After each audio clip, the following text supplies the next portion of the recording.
Imagina un tiempo en el que nadie celebraba el invierno. Al contrario, lo temían. Mucho antes de los calendarios precisos y de la certeza científica que tenemos hoy. El solsticio de invierno representaba una posibilidad aterradora, que el sol, simplemente, no regresara. La noche más larga del año no era un dato astronómico curioso, sino una amenaza real y palpable. Durante horas interminables, el mundo quedaba suspendido en una oscuridad profunda. Y con ella, una pregunta silenciosa flotaba en el aire.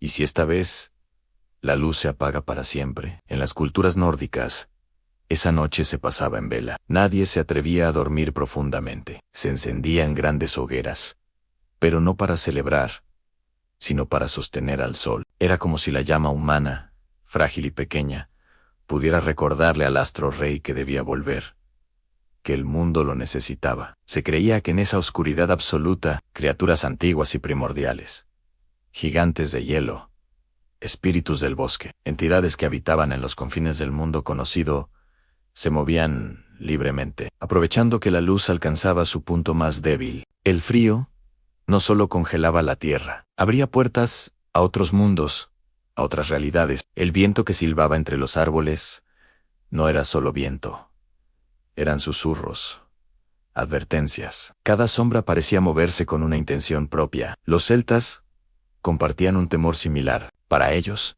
el solsticio era un punto de ruptura en el orden natural, un momento en que el velo entre el mundo de los vivos y el de los espíritus se volvía peligrosamente delgado. Los druidas, sus sabios y sacerdotes, realizaban rituales en completo silencio. Evitaban pronunciar nombres propios, porque en esa noche, nombrar algo era invocarlo, atraer su atención. Y nadie quería atraer la atención de lo que acechaba en la oscuridad. Se decía que los muertos caminaban cerca de los vivos, pero no para comunicarse o traer consuelo, sino para observar, silenciosos y expectantes. El bosque, desnudo de hojas y sumido en la negrura, dejaba de ser un lugar familiar y se convertía en un territorio ajeno, gobernado por leyes antiguas y desconocidas. En las regiones eslavas, la noche del solsticio estaba asociada a espíritus domésticos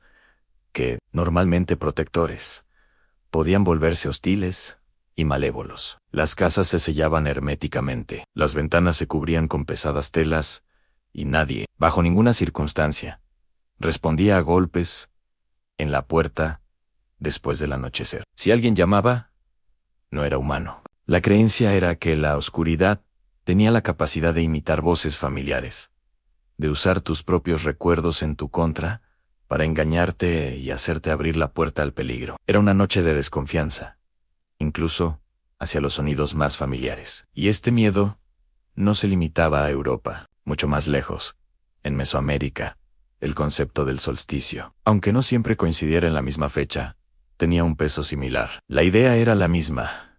El sol no era una certeza. Debía ser alimentado para que continuara su ciclo. Esto llevaba a rituales complejos, ofrendas, ceremonias y, en algunos casos, sacrificios. No se hacía por crueldad, sino por una necesidad desesperada de supervivencia. El universo, para estas culturas, exigía un equilibrio cósmico.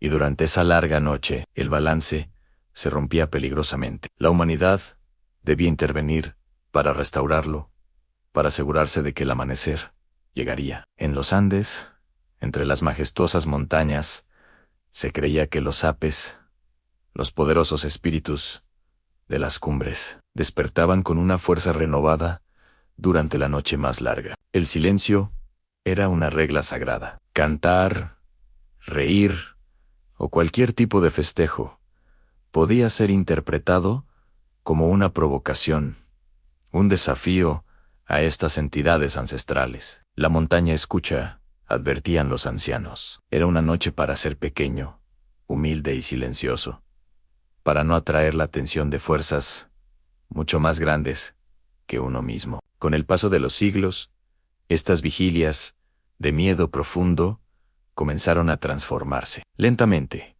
la humanidad fue ganando confianza en los ciclos de la naturaleza. Los fuegos que antes se encendían para sostener al sol, se convirtieron en luces decorativas que adornaban las casas. Las ofrendas rituales para apaciguar a los dioses se transformaron en regalos intercambiados entre amigos y familiares. El silencio tenso y expectante dio paso a la música y los cantos. Celebraciones como la Navidad heredaron el calendario, situándose justo después del solsticio, pero su significado original, ese terror primordial a la oscuridad, se fue perdiendo en la memoria. Sin embargo, cada diciembre, el sol vuelve a detenerse en el cielo. La noche vuelve a reclamar su dominio, alargándose hasta su punto máximo. Y aunque hoy confiamos plenamente en la ciencia y sabemos que el sol regresará sin falta, algo antiguo, algo primario, parece permanecer en el aire, una especie de eco de ese miedo ancestral. Porque es bueno recordar